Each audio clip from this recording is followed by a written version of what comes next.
Vous êtes sur la télévision africaine. Mesdames et messieurs, merci de votre fidélité à nos programmes. Bienvenue à vous dans cette édition d'information.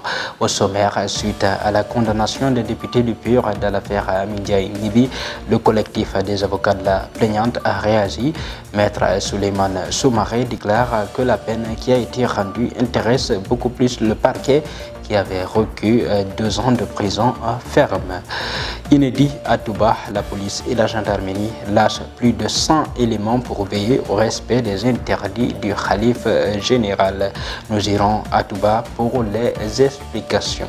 Enfin, diplomatie sous-régionale et l'affaire des 46 soldats détenus au Mali.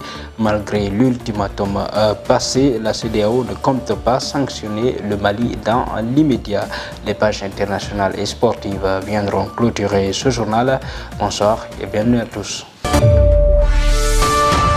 État de santé du journaliste d'investigation et patron de Dakar Matin, Papa Alignan, Maître Ciré Clédor Ly alerte. L'état de santé du journaliste devrait préoccuper toute personne soucieuse de vivre dans un état de droit et de respect des droits fondamentaux qui sont les piliers de toute société démocratique.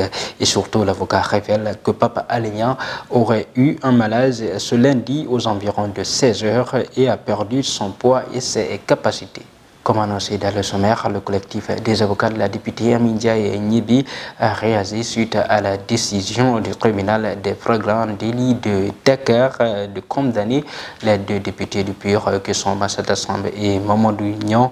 Maître Souleymane Soumaré, prenant la parole, déclare que la peine qui a été rendue ce lundi intéresse beaucoup plus le parquet qui avait requis 2 ans de prison ferme. Suivez. Le juge du tribunal de Dakar a condamné les députés Massata Samb et Mamadou Niang à 6 mois de prison ferme et 5 millions de dommages et intérêts. Et donc, je parle au nom de notre collectif d'avocats, à la tête Maître Baboukar Sissi qui est en voyage. Ce qui est important de savoir déjà, c'est que ces 2 députés n'ont pas du tout raison. Ils ont fait du tort à Mindiaye. La preuve, même les médecins lui ont conseillé des semaines de congé. Aujourd'hui, on ne peut pas accepter au Sénégal que quelqu'un lève sa main sur une femme et surtout quand elle est en état de famille ou alors en situation de famille. C'est un devoir citoyen de protéger cette femme et le juge l'a bien compris. Maintenant, c'est lui qui décide de quelle peine attribuer au coupable. Encore une fois, la loi est dit dans cette affaire. Direction Touba, dans ce journal, la police et la gendarmerie envoient plus de 100 éléments qui se mettent en Safinatul Aman et veillent au respect des interdits du khalife général des Mourides, Serigne Mountaga Mbacké. Nous suivons depuis Touba les explications. Ici, dans la ville sainte de Touba, capitale du mouridisme, beaucoup de gens se posaient la question de savoir ce qui allait advenir de la décision du khalife général des Mourides de dissoudre les Dahira, dont Safinatul Aman, en les décaissant en plus de leur tasse sécuritaire de toutes les autres tasses, comme celle de contrôler et d'interdire les ports vestimentaires indécents, l'usage de la cigarette. Aujourd'hui, la réponse est donné, mais au moment où ce récit est fait, plus de 100 éléments de la police et de la gendarmerie sont envoyés sur le terrain pour traquer justement ceux qui outrepassent les recommandations du khalife. Dès après leur déploiement, les forces de l'ordre semblent avoir privilégié l'axe Touba 28, plus précisément au marché Ocas. C'est en effet la première fois depuis l'arrivée de la police qui commande l'opération de la cité religieuse de Touba que les ordres ont été donnés dans ce sens. Info Africa y reviendra. Et puis nous restons toujours à Touba pour dire que plus de 8000 emplois directs et indirects risquent de disparaître à cause de l'arrêt de production de 159 unités de transformation d'arachide implantées à Touba et ses environs. Selon le président du regroupement des acteurs du secteur industriel et agroalimentaire de Touba, Ousmane Diakhaté. Ainsi, Maître Diakhaté appelle l'État à suspendre d'urgence les exportations pour sauver la filière arachide et le tissu industriel de la zone de Touba. Santé à présent dans ce journal et dans le souci de mettre en place un comité plaidoyer pour l'extension de l'offre des services du DMPA-SE dans les pharmacies privées du pays. L'ONG ACDEM, en collaboration avec le ministère de la Santé et de l'Action sociale, a organisé un atelier de travail avec l'ensemble des acteurs œuvrant dans le domaine de la planification familiale en général et de l'auto-soin en particulier. Nous suivons successivement la chef de division planification familiale et le président du syndicat des pharmaciens du Sénégal. On est là pour asseoir un peu un comité donc de plaidoyer qui va porter donc vraiment ce plaidoyer-là auprès en tout cas des décideurs pour permettre donc que cette offre soit une réalité au Sénégal. Et j'insisterai pour dire que aujourd'hui, le Sénégal a fait beaucoup de progrès en matière de planification familiale. Et on sait aussi autre chose que la planification familiale aujourd'hui est reconnue comme une intervention donc efficiente pour sauver des vies.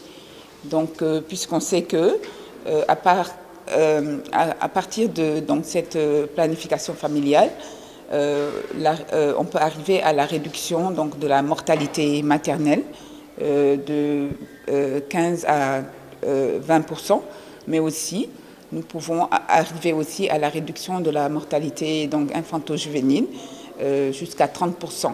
Nous sommes venus répondre à une invitation de ACDEV et de la Direction générale de la santé dans le cadre d'un programme de plaidoyer auprès des autorités pour que les pharmaciens qui déjà travaillent dans le cadre de l'atteinte des objectifs liés à la planification puissent davantage jouer leur rôle en intégrant le DMPA-SC, c'est-à-dire l'auto-injection du DMPA au niveau des officines.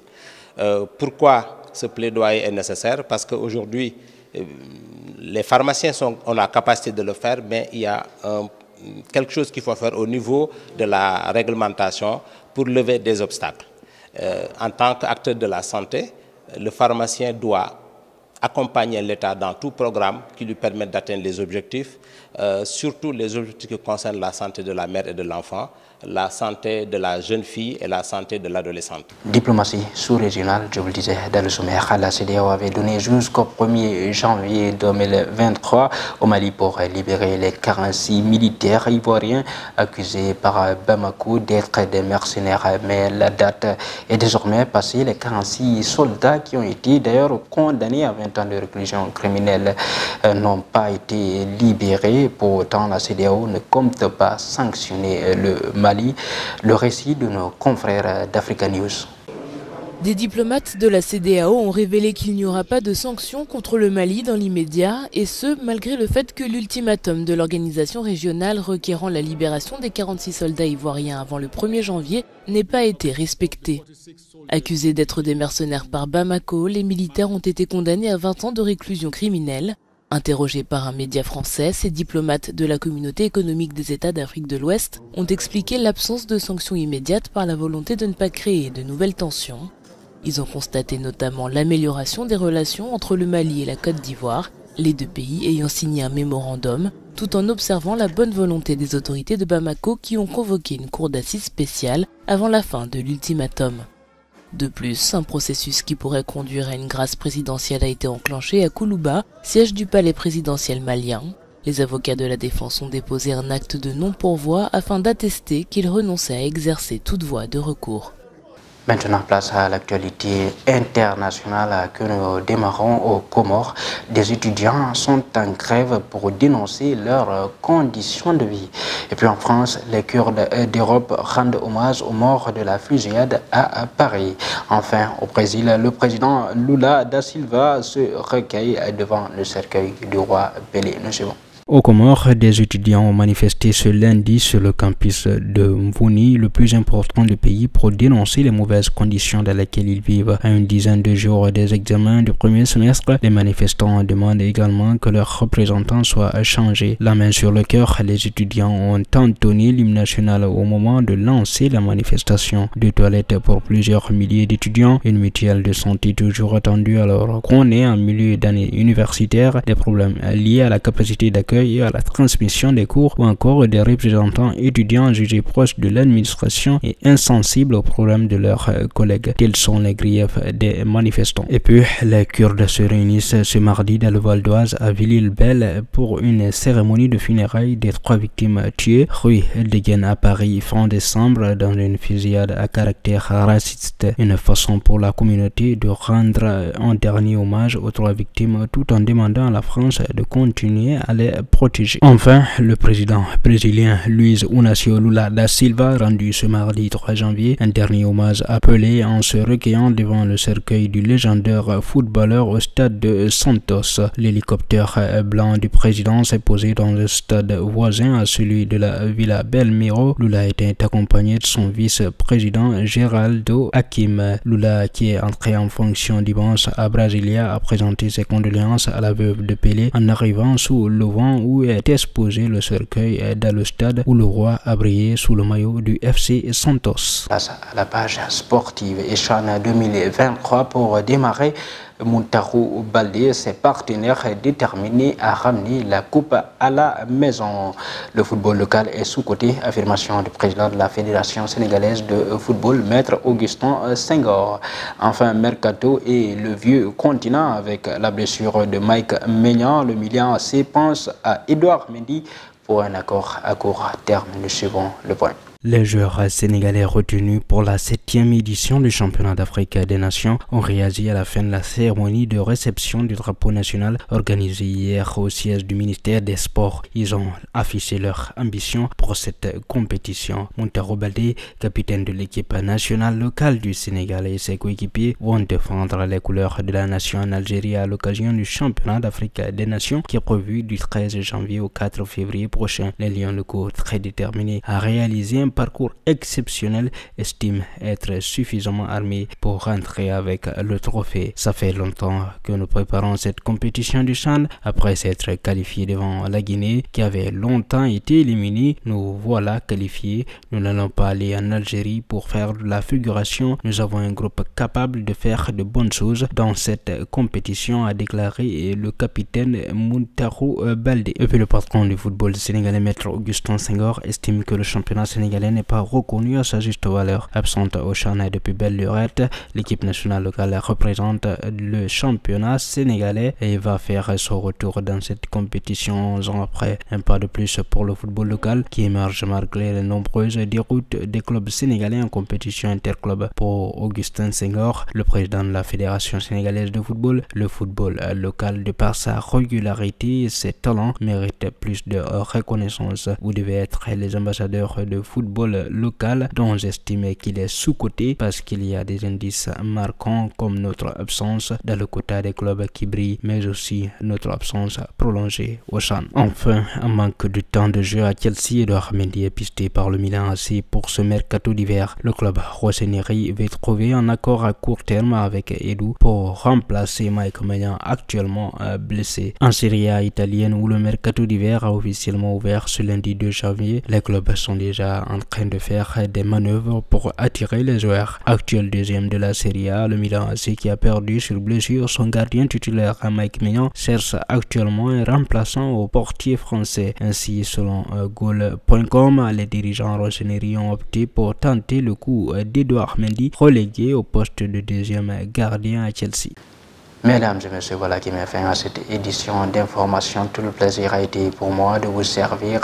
Restez en compagnie des programmes de la Time for Africa TV, le meilleur.